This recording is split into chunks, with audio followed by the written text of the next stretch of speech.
everyone. I am Dhara Shetty, the Junior Editorial Chief at REIT ACM. On behalf of the REIT ACM SIGAI student chapter, it gives me immense pleasure to welcome you all to the launch of a newly introduced lecture series, RELAI, Recorded Education Lectures on Artificial Intelligence. RELAI is a visionary initiative by the SIGAI student chapter designed to create a platform where distinguished speakers from across the globe come together, share their knowledge, experience, and expertise in artificial intelligence. Through this monthly lecture series, students will gain valuable insights from industry experts and academicians from reputed universities, enabling them to explore the world of AI beyond textbooks and classrooms. To inaugurate this series, we are truly honored to have with us Dr. Jessica Cervi, an esteemed subject matter expert, advisor, and data science and AI educator. Dr. Cervi holds a PhD in applied mathematics and brings with her extensive experience in mentoring both technical and non-technical learners in AI, data science, and machine learning. She has contributed to programs by MIT xPRO, UC Berkeley, and Columbia University, and has designed impactful learning journeys for professionals across technology, finance, and product development.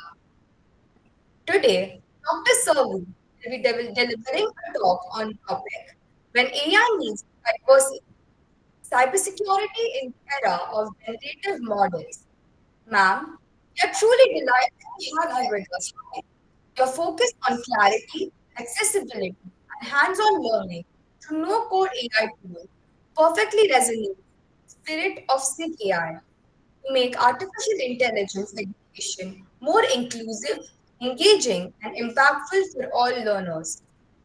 As we step into this new journey with RELAI, let us continue to nurture curiosity, embrace innovation, and work collectively to advance the ever evolving world of artificial intelligence. With gratitude and excitement, let's begin RELAI. Thank you. Thank you, everybody. Thank you for the wonderful introduction. I will just be sharing my screen here so we can get started. One second. Oh, I need permission to share the screen, it says.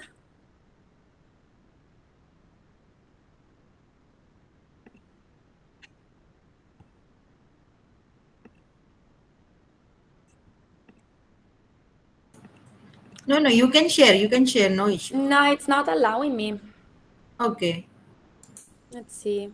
Oh, can you?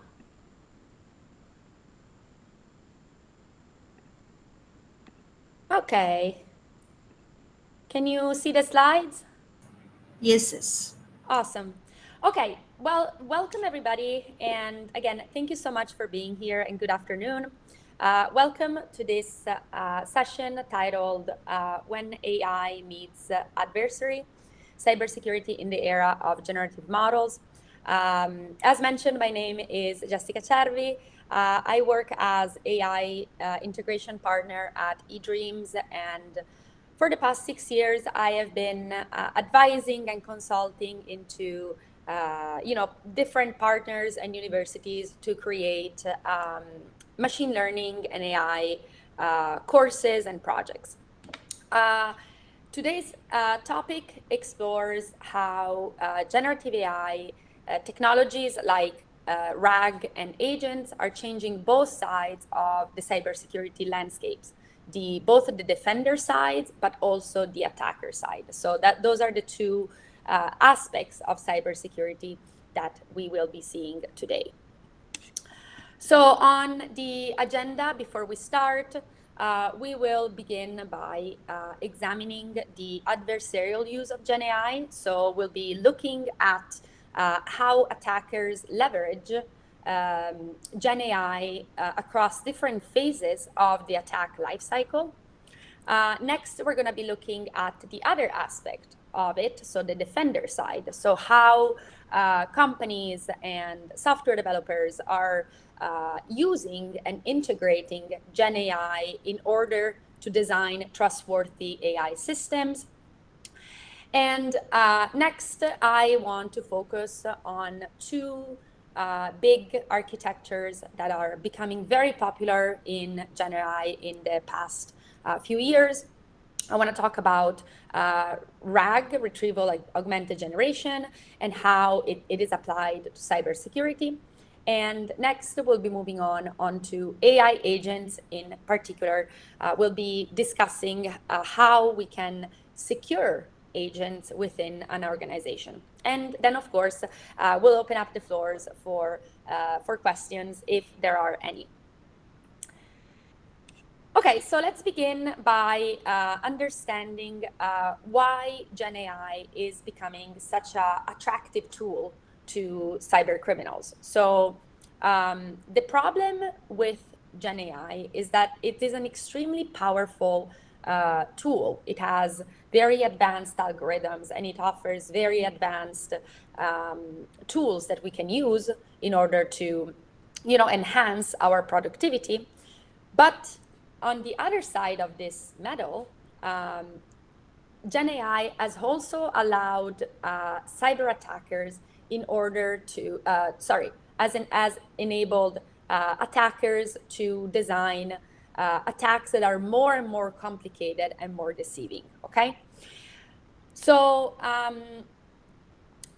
according to a survey that was conducted by Europol in 2023, Gen AI allows attackers to automate content creation. Okay, so there are a lot more attacks these days that can penetrate each system. Okay, this, for example, can look like generating phishing emails. They can create fake personas or even malicious code snippets with minimal effort. So in other words, Gen AI has enhanced the scalability of the attacks, and attackers can conduct thousands of personalized attacks in seconds and at the same time mimic human communication convincingly, okay? Moreover, attackers can also use prompting to access offensive knowledge, asking AI models to explain vulnerabilities or evasion techniques, okay? So the topic or the key takeaways from this slide that I want you to remember is that Gen AI is essentially democratizing cybercrime, okay? It's becoming a lot more easier for non-expert attackers to generate, malwares or threats that are much, much more advanced than the ones that we had before. So in order to understand how an attack typically happens in cybersecurity in general, but in particular in the Gen AI landscape, you need to understand that cybersecurity, each attack can be described generally in three stages. We have the reconnaissance, the malware creation, and the exploitation. So in the reconnaissance phase, attackers can use AI in order to gather intelligence more efficiently. This can mean analyzing social media profiles, collect data, look over, some recordings, basically look at the history of the institution or person that they want to attack.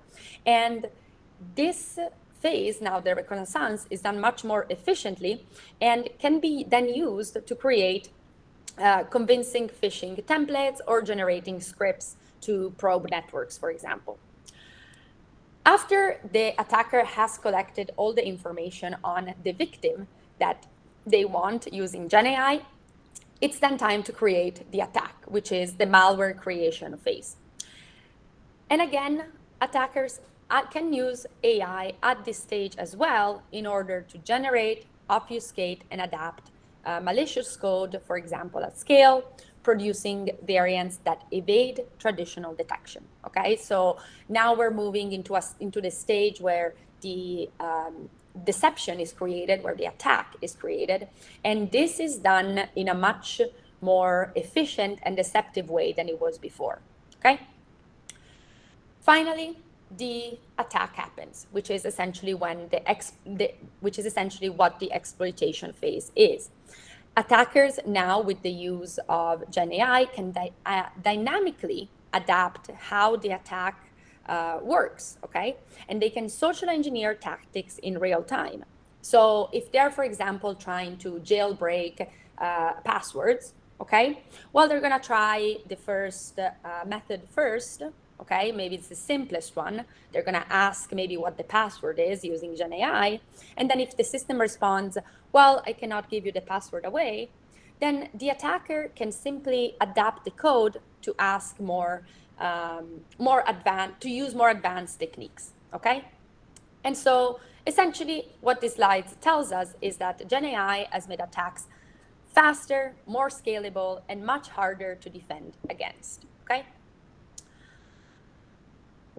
A famous example of a Gen AI attack that happened a few years ago and that keeps happening, okay, is concerned the landscape of social engineering. So essentially, what social engineering is exploiting the human trust and behavior rather than the technical vulnerabilities. So instead then asking the password to a computer, perhaps you just try and ask the password to the person that created the password, okay? And essentially what social engineering is simply the set of techniques that now can involve Gen AI, where an attack can now mimic the personality of real employees, can generate deep fakes and clone voices, and can produce phishing, whaling, and pretexting scripts that are extremely convincing.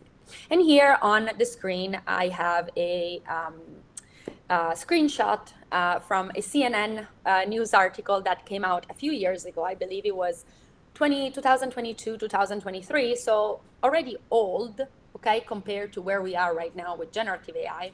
But essentially what happened is that a finance worker saw a video. It was a fake video, it was AI generated.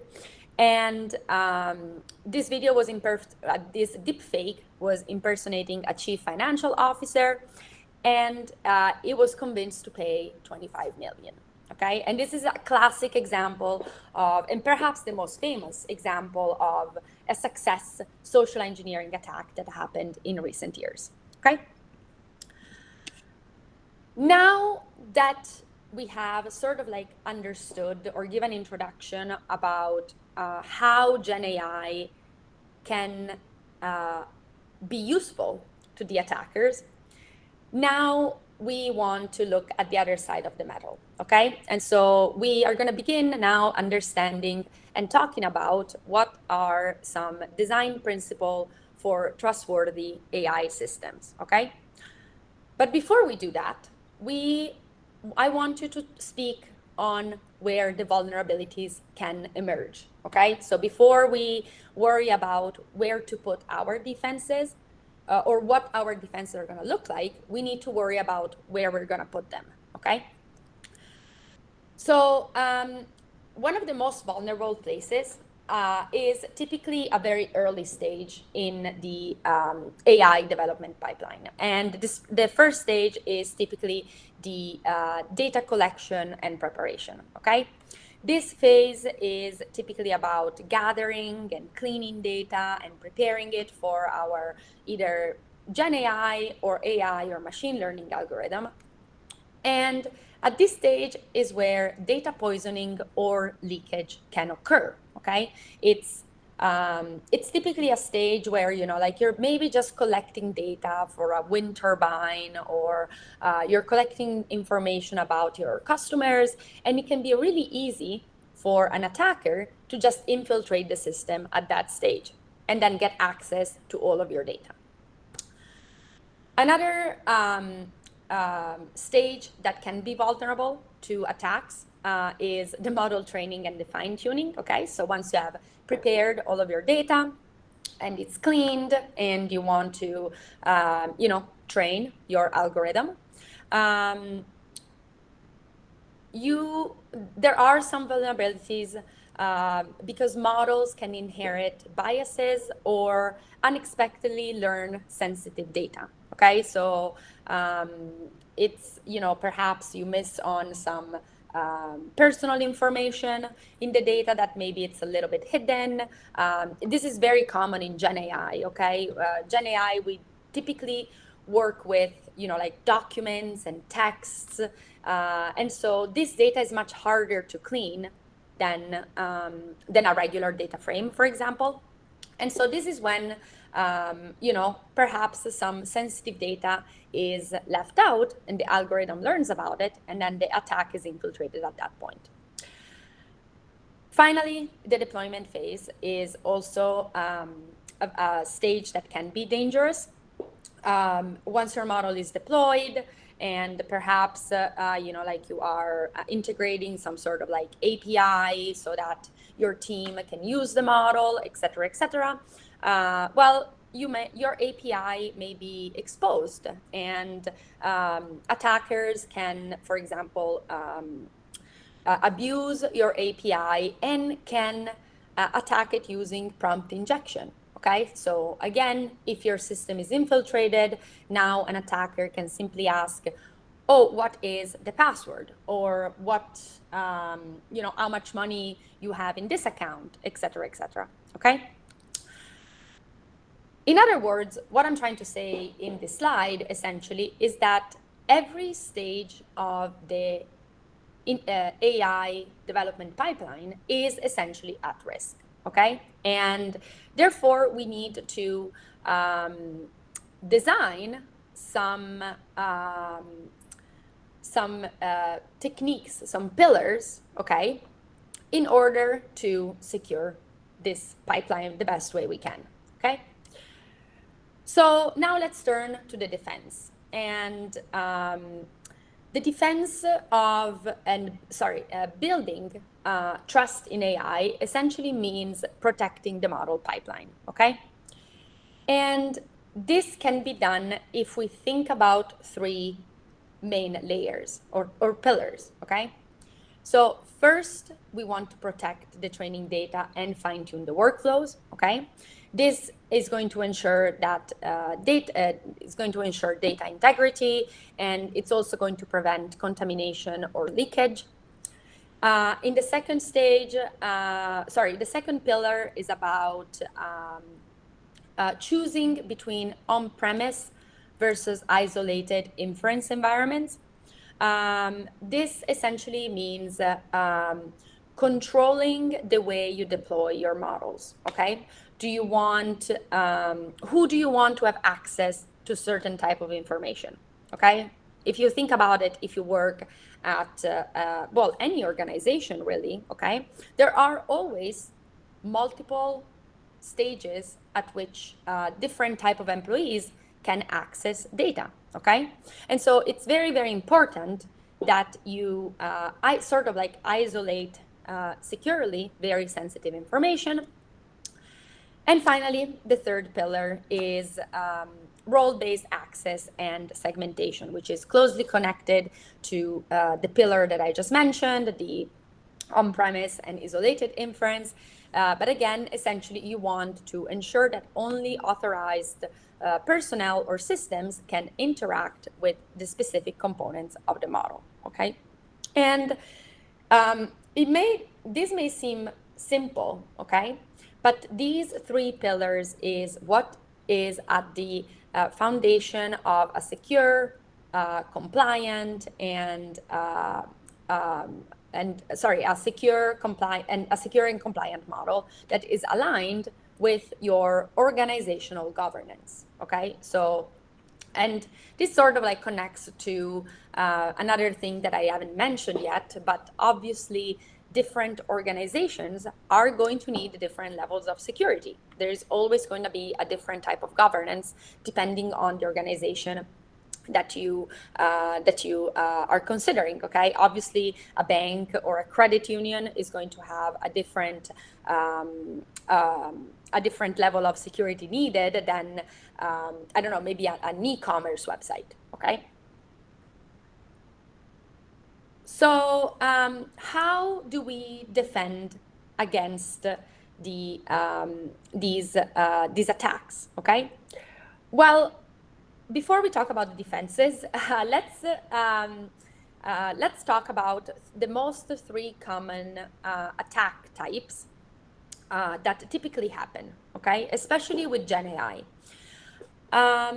So the three main attacks that we're going to be looking at today is prompt injection, is jailbreaking, and the direct manipulation of model behavior. So let's start with the first one. Okay, so in prompt injection, attackers embed malicious instruction within user input, okay, causing the model to ignore safeguards or reveal restricted data. A common example of prompt injection is, for example, hiding malicious pieces of code within a prompt. Okay, so imagine that you are talking to a chatbot on a website, and instead of just typing, "Oh, what is your return policy for this product?" you embed within that message some malicious code or some malicious tech that it's not really visible. Okay, it's hidden, it's embedded, but that the Gen AI system is going to see and perhaps is going to, perhaps give away some secret information. Okay. The other the other attack that I mentioned is jailbreaking. So jailbreaking essentially involves tricking the model into bypassing its ethical or safety constraint. So this can be, for example, rephrasing a harmful request as a harmless role play scenario. So it's just like a twist on words, essentially. Okay, so I can't think of an example right now, but essentially you are masking yourself as someone else. Okay. And then finally, the other very common attack that Gen AI systems typically experience is direct manipulation. And this essentially means exactly what it says. Direct manipulation essentially refers to tampering with how a model behaves, perhaps influencing prompt templates or system instructions. Okay. Um, so, in other words, all of these three attacks, they are very common with Gen AI systems, and defending against them requires typically multiple levels of security. Okay, typically you want to include some type of monitoring. Okay, so controlling, like looking at your logs, see if all of your history looks normal, etc., etc. You also want to uh, implement maybe some prompt validation. Okay, so maybe a system that ensures that the prompt passed to the chatbot is not does not hide it's not hiding any malicious code, for example. And then access control mechanisms. Okay, so what we said here in the previous slide, the role is access and segmentation to enforce the model, to force the model the intended boundaries. So in other words, to ensure that your model or system works well according to your organization governance. So how can we defend against these attacks? Okay, so I mentioned just now that the defense typically happens in a layered phase. Okay, so an attack typically needs multiple defenses at the same time, but it's also a continuous process. Okay, and as Gen AI becomes embedded into more and more every day within our decision-making systems, organization must ensure that their models remain transparent, auditable, and continuously aligned with their organizational governance, but also with the country they're in regulatory requirements. Okay, so depending on whether you are in the US or depending on whether you are in the EU or India or in the APAC region. Okay, um, more and more, all of these countries and continents are um, um, releasing essentially a set of rules and best practices and laws, okay, that the organization must adhere to if they want to use and integrate a Gen AI within their pipeline, okay? So what does this mean? Well, this typically means a couple of things at least, okay? And it's obviously a lot more complicated than this, but I'm going to try to summarize here. Um, Essentially, what's required a lot of the time, and that also works very well as a defense, is explainability by design. This is a very important pillar when designing trustworthy Gen AI systems. And essentially, what this means is that you want to make sure that every decision or output can be tracked back to its reasoning. Okay, so you'll never catch, or let's hope that no organization on the planet uh, uses ChatGPT directly. That is a very, very bad example, okay? That opens the gates to all sorts of attackers, okay? So typically what happens is that these organizations, they have their own version, their own secure version of ChatGPT, for example, or Gen AI model in general. And because that's their own version of it, okay, they should be able to trace back any output. Why did the system responded that way? Where is this information coming from? Etc. etc. This also means enforcing auditability and logging, okay? Very closely connected to explainability by design. Auditability and logging essentially means that all the interaction between the model and the employee of the organization can be reviewed for compliance and incident analysis, okay? That's why keeping logs, it's important. And finally, because Gen AI is a very, evolving field, and we are, in a time where a lot of the countries don't really have regulation with the use of AI, and if they do, it's very recent. It's very important that also continuous monitoring and policy updates are maintained. Okay. As I said, we are in a very fast evolving landscape, and making sure that you're continuously monitoring what happened within your AI systems, and updating the policy and retraining the governance models. In this way, organization can reduce the risk while maintaining the user confidence. Okay? And this concludes sort of like the first part of this webinar, where I tried to give you an overview of, like what happens on both sides of the sword. Okay, you have the attackers on one side, and then you have on the other side, like the organization that are trying to defend against these things. Okay. Now, for the second part of the webinar, I want to shift our attention to a couple of architectures that have become really popular in Gen AI. And I'm going to start by giving an introduction of both of them. And then I am going to talk about how we can secure these these architectures for Gen AI. Okay. So we'll start with retrieval augmented generation, or RAG. Okay. So let's start with a introduction of RAG and why we work with RAG and what is the need for RAG.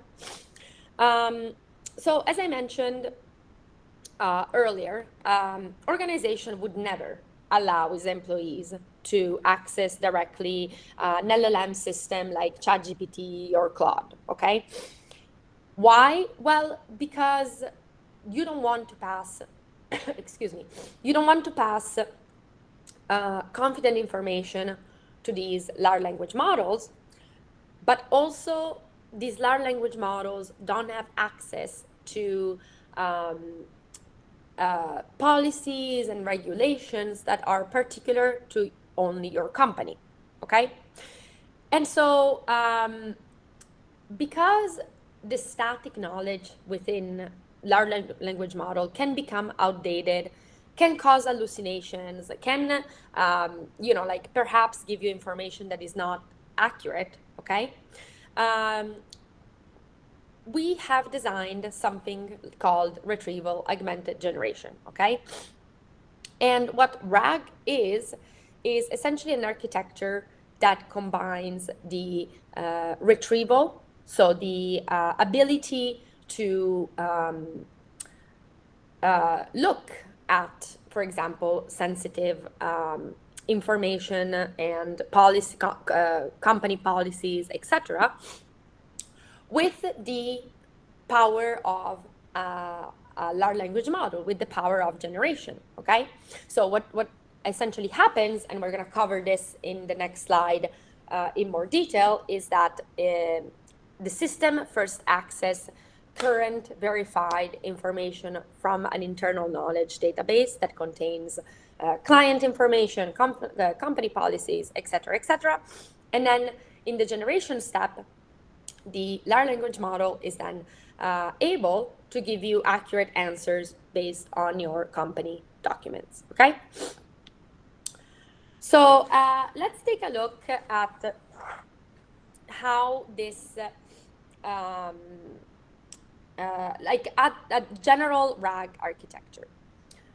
So it all starts with the knowledge base. Okay, so you have here on the screen number one.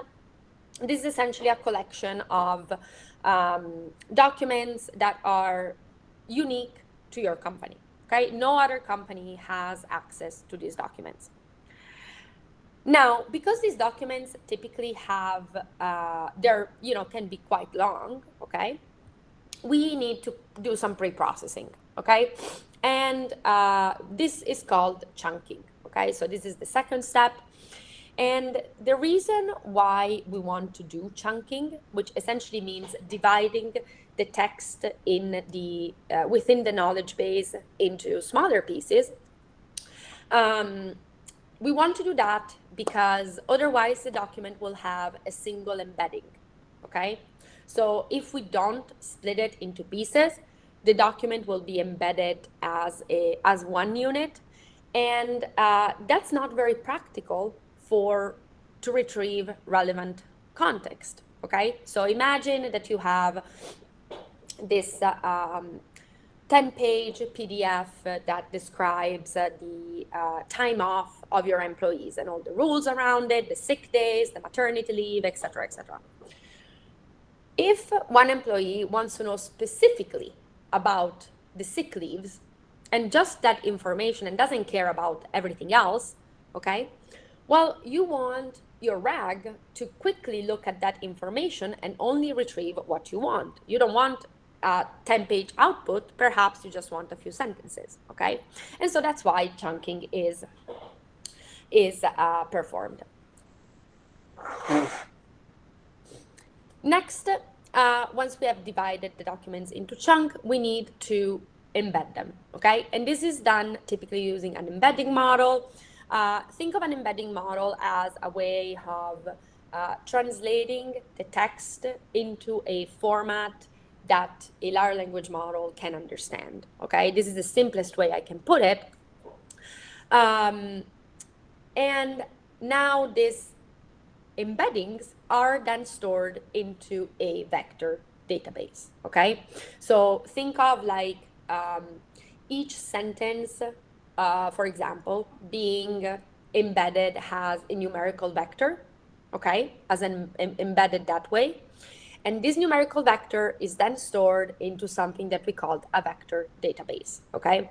If you're curious about vector database, you can look up Pinecone, you can look up FICE, etc., etc.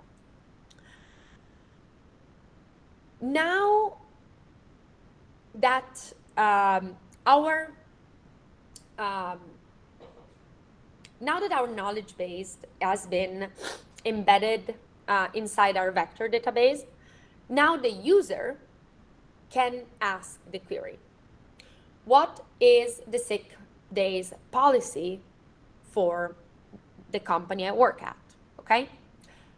The query of the user is embedded using the same embedding model as the chunks, goes inside the large language models that is able to retrieve the most relevant chunk to the user query, and then output a final response that is humanly readable, that we can understand. Okay, so this is just a a simplified description of how a RAG system works. And now you may say, well, how do we why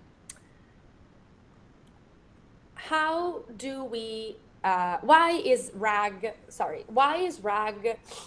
practical for cybersecurity?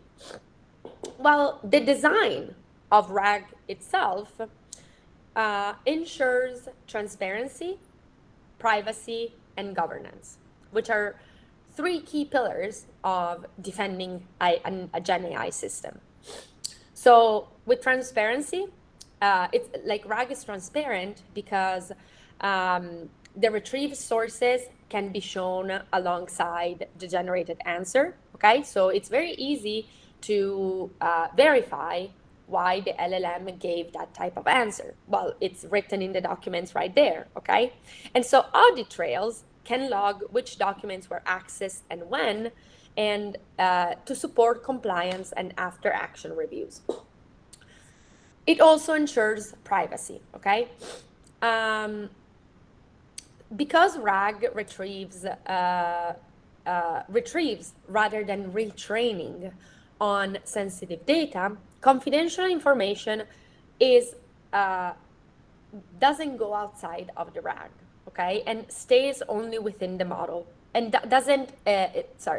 the personal information does not affect the model parameters. So all the problems about bias and leakage that we talked about at the beginning today, they're not going to be present because for this reason, okay? And moreover, sensitive information can be stored securely and accessed only under role-based permission. It's very easy to set up, role-based permissions in a RAG. And finally, governance, okay? If the European Union, for example, says, well, your company or your employees cannot really access this type of information about your customers, well, that's really easy to control within a RAG too, because you just have to remove that information from your knowledge base, and then that knowledge is just never going to be accessed by the AI, okay?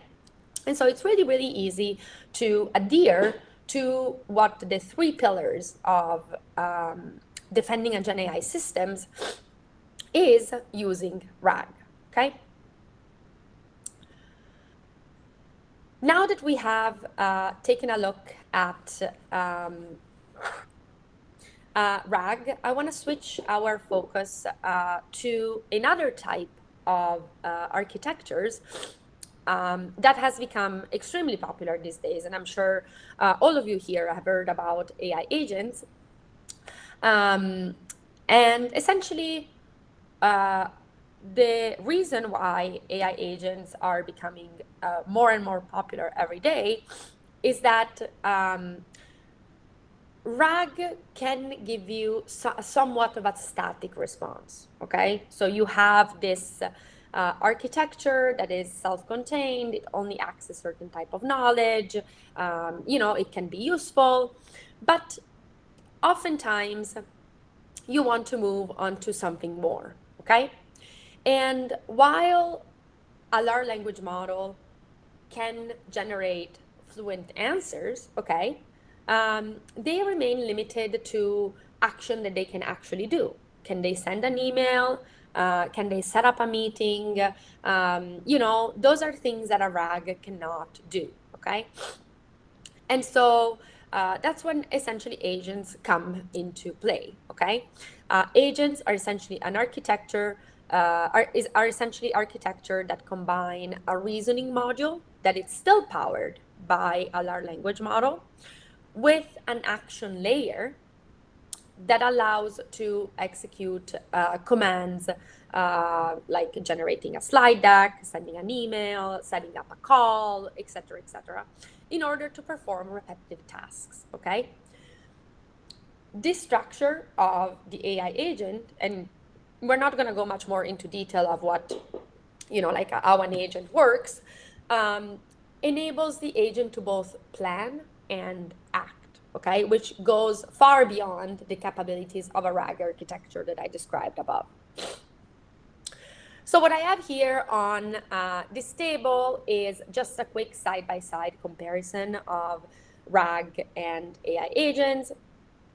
So the purpose of a RAG is typically to provide you with an enhanced large language model output that has up-to-date knowledge, whereas agents extend this capability to perform multi-step reasoning and take actions, okay? You don't need, I don't want to speak, too far in advance, but, maybe now your assistant schedules all of your calls. Well, you may still need an assistant in the next few years, okay? But maybe you'll have an agent that schedules your call for you. She can do what? She can worry about other things, The core components of a RAG, like the architecture of RAG and agents is also very different. RAG works on knowledge base, embeddings, vector databases, and the retrieval step, whereas, as I explained, agents have a reasoning module and an action layer to perform tasks. They're both useful, okay? And they both have different capabilities. So the RAG is mostly used to ground responses in trusted current information, whereas AI agents are good for executing plans and taking actions. And in the particular case of cybersecurity, going back to the initial topic of today's webinar, is that RAG are useful to retrieve records, internal playbooks, rules, policies, etc., whereas AI agents within cybersecurity can correlate alerts, can prioritize incidents, execute containments, etc. Okay, so imagine, for example, you're under attack, okay, and you're receiving hundreds of malwares at the same time, okay? Well, it might be overwhelming for the IT department to decide, like what to protect first. With an AI agent can help you do that and can help you prioritize your tasks as well, okay? The type of AI agent that I want to talk about specifically today in the context of cybersecurity are policy-bounded agents, okay? And essentially, policy-bounded agents were introduced to mitigate a common problem that is presenting much more and more these days. So the autonomy that comes with generative AI gives us a great opportunity, okay? But it also introduces lots of risks, okay? And the reason is that, well, an agent is still an abstract entity, okay? It doesn't really know what it's a good action to take and what is a not and what action should not be taking, okay? Oh, I can take your phone number, but should I be giving away your email, for example? Okay, so it's not capable of really understand of distinguishing between good and bad. For this reason, to mitigate this problem that is emerging with AI agents, organizations are turning to something called policy-bounded agents. Okay, essentially, what these are systems that incorporate a layer of governance. Okay, so there is an additional layer within these agents that essentially sits between the reasoning module and the action layer. So I have it here on the screen, so we can take a look. So essentially, this is a simplified diagram of what a policy-bounded agent may look like. So we have the sorry, we ha- there we go. We have the input or the event trigger. Okay, so for example, a system trigger provides the AI agent with a task. For example, investigate this abnormal access from IP 123. Okay. Next, what happens is that the reasoning module, so we have at number 2 here, the reasoning module generates a plan. So the LLM inside the agent interprets the task. Okay, what am I looking at? What is the problem? And plans how to address it. Okay, so this can be, well, look at how many logins attempts were made from that IP address.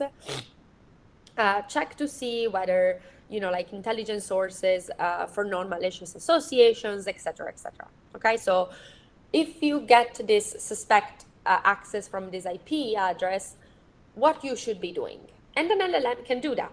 Okay. Next, the policy layer, which is what's new in this policy-bounded agent, validates the plan. Essentially, it's in charge of checking the LLM plan, and it's in charge of either approving or denying or modifying each step. Okay? These policies can, we'll come back to the policies in a second. Okay? In a policy-bounded agent, you also have an extra layer of security. You have something called the audit logging, okay? This is an extra layer of security that essentially monitors every action taken by the AI agent, okay? So because these agents are still abstract entities, okay, it's extremely important that we keep track of what goes inside it at every step, okay? So these logs contain information such as which policy permitted or blocked the action to create a transparent record for compliance reviews. Finally, the tool layer is what takes the action. Okay, what do we do about this IP address that was that we received? Okay, it's okay? Can we proceed? Can we block it? Can we report it? What do we do? And then finally, the last step, the response is returned to the user. Okay, so this is an overview of policy-bounded agents. But of course, um, for policy, what makes a policy effective? Okay, well, two aspects. So we have the governance and the enforcement. And I'm going to speed up things a little bit here because I want to leave some time for questions. So essentially what happens at the governance level is that policies are expressed in human readable format, okay? Anybody can go and look at what a policy contains, what are the rules for this agent, how does it operate, okay? And then we also have something called the enforcement level, which where those same policies are written in machine readable formats. Okay, so we do need both, okay, within an agent for them to work. We need something that we can read as humans to make sure everything is working, and we also need a format that a machine can read easily.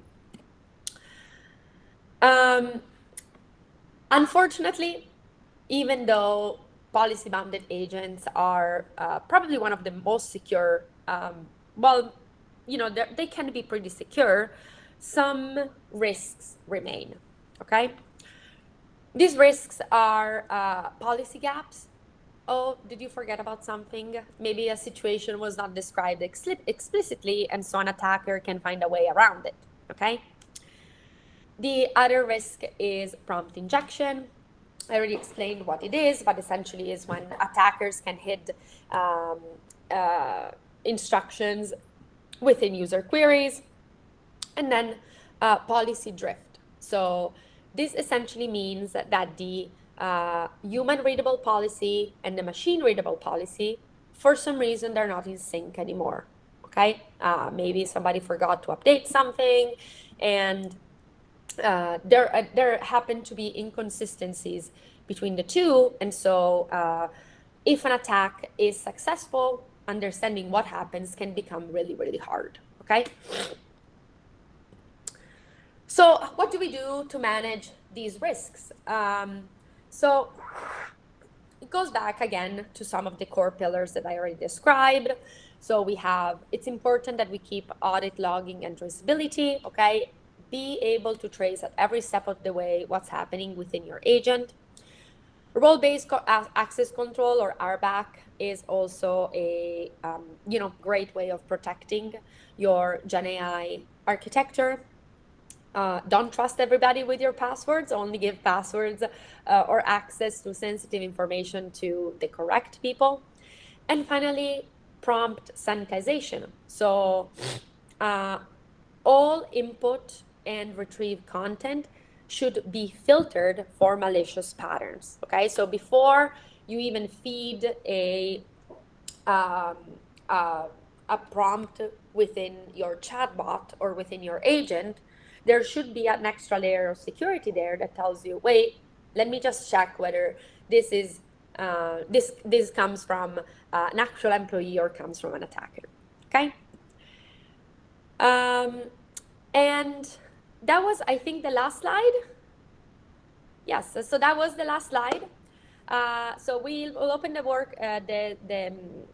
floor for questions in just a second. But to wrap up today, we have seen how Gen AI is reshaping the cybersecurity landscape. Okay, we've both seen how attacks how Gen AI can help attackers, but also how Gen AI can help us raise our defense and what things we should keep in mind.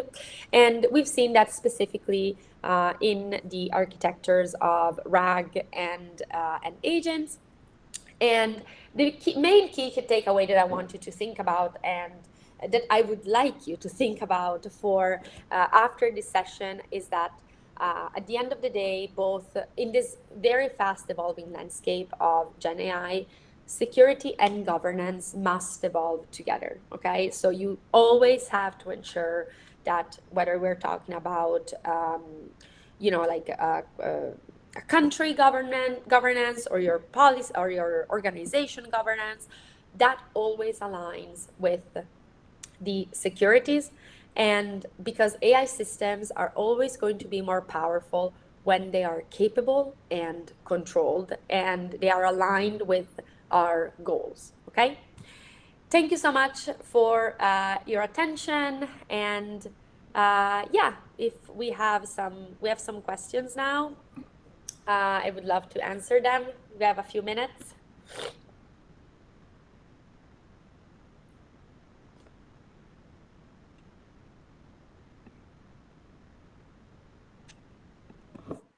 We are good, ma'am. Hello.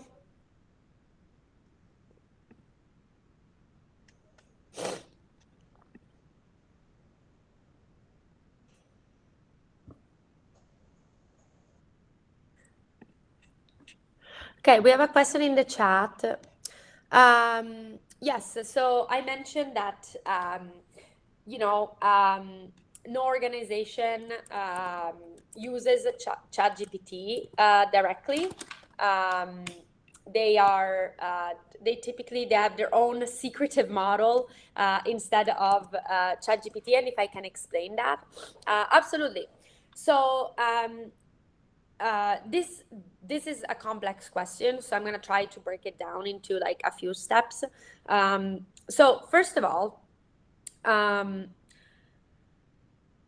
accessing ChatGPT or like ChatGPT or DeepSeek or Claude, whatever you want to call it, okay?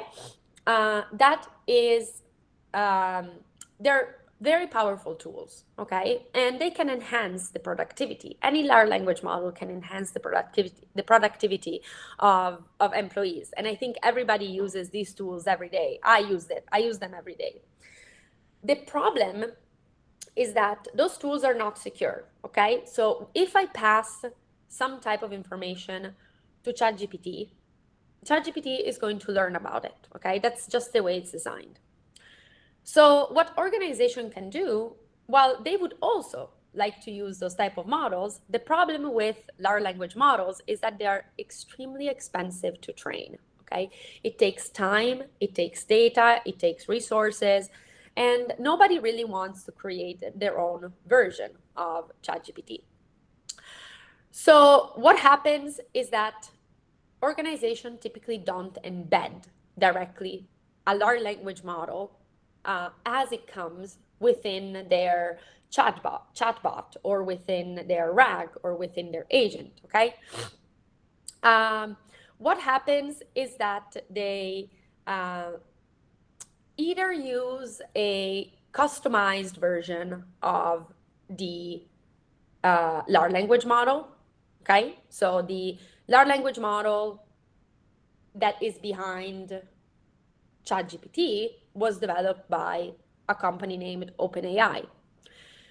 Anyone can access that model and tune it for its own usage, personal usage. It costs money, okay, but it is a secure way of essentially making a copy, okay, in very simple terms, making a copy of the same model that's behind the public faces ChatGPT that everybody uses. But now instead you have this copy of the same large language models with the same capabilities, but the information stays contained inside there. So if you pass information to it, that information is not going to go on chatgpt.com, for example. Does that make sense? Does that help?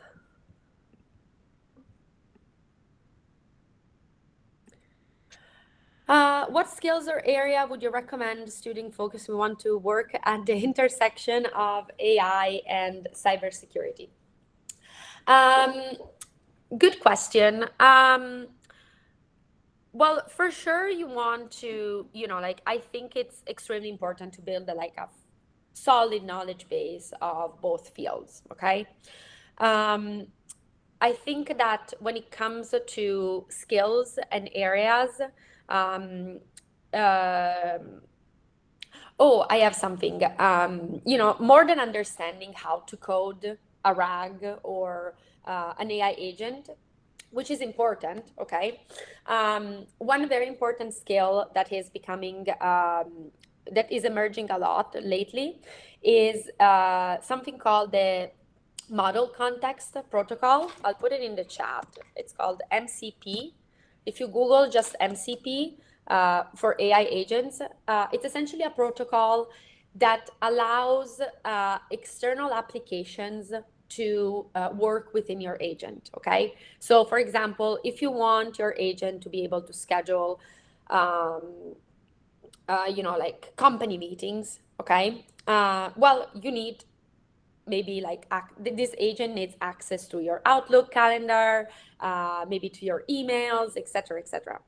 Those external applications can communicate to the agent via something called the Model Context Protocol, the MCP.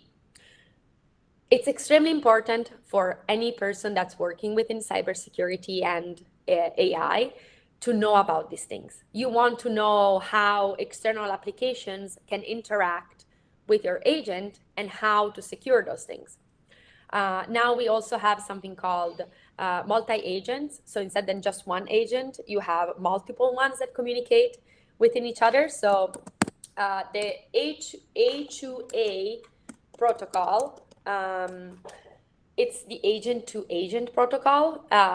It's been placed to sort of like secure the communications between different agents. So those are some skills that I would definitely focus on if you were interested in cybersecurity and AI. Okay, so are there any more questions anyone wants to ask? I think there is one. Could Gen AI ever develop an aesthetic sense, like not just pattern recognition, but taste? Oh, that's a good question. Um, I think so. I think that with data available, um, anything is possible. Taste typically is something that is intrinsic though to our humans. Okay, I have a favorite color, you have a favorite color, etc., etc. We were born this way. um, I think that it's never gonna be unbiased. That's what I think.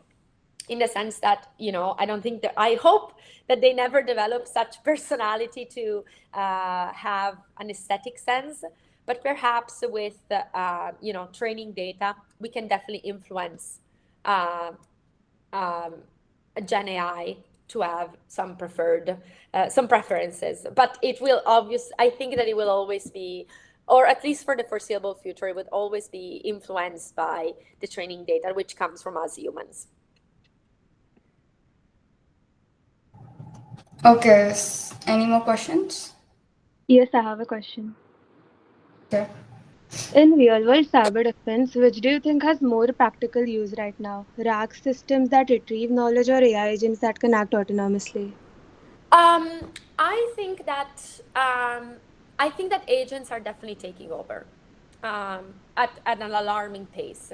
I think that maybe last year or in the past 2 years, I think rags were more popular, but I think that for practical applications, we are really understanding what agents can do now. And like even with the advent of the two protocols that I mentioned before, they're definitely becoming more and more practical, and more people are learning how to use those. Okay, thank you, ma'am. Anyone else?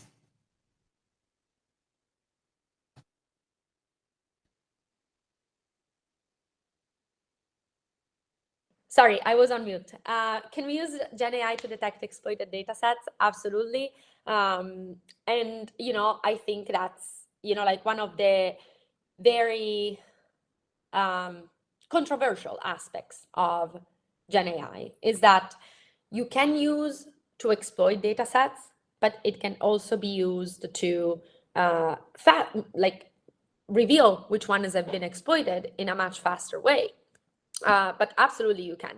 It's out. Yes, definitely.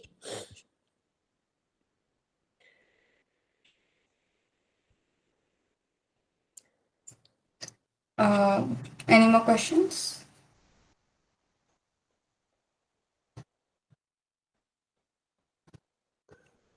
Okay.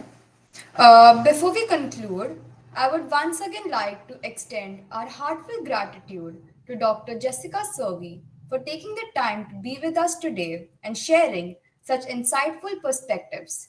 Ma'am, your talk has truly broadened our understanding of artificial intelligence and inspired us to approach the field with renewed enthusiasm and purpose. A special note of thanks to Dr. Mukesh D. Patil Sir, Principal of RAIT, and Dr. Sangeeta Chaudhary Ma'am, Head of the Department of Computer Science and Engineering, for their constant encouragement, support, and guidance that makes initiatives like RELAI possible. Thank you, everyone, for joining us for this wonderful beginning. Let us carry forward today's inspiration as we continue to learn, explore, and innovate with RELAI. Thank you. Thank you, everybody.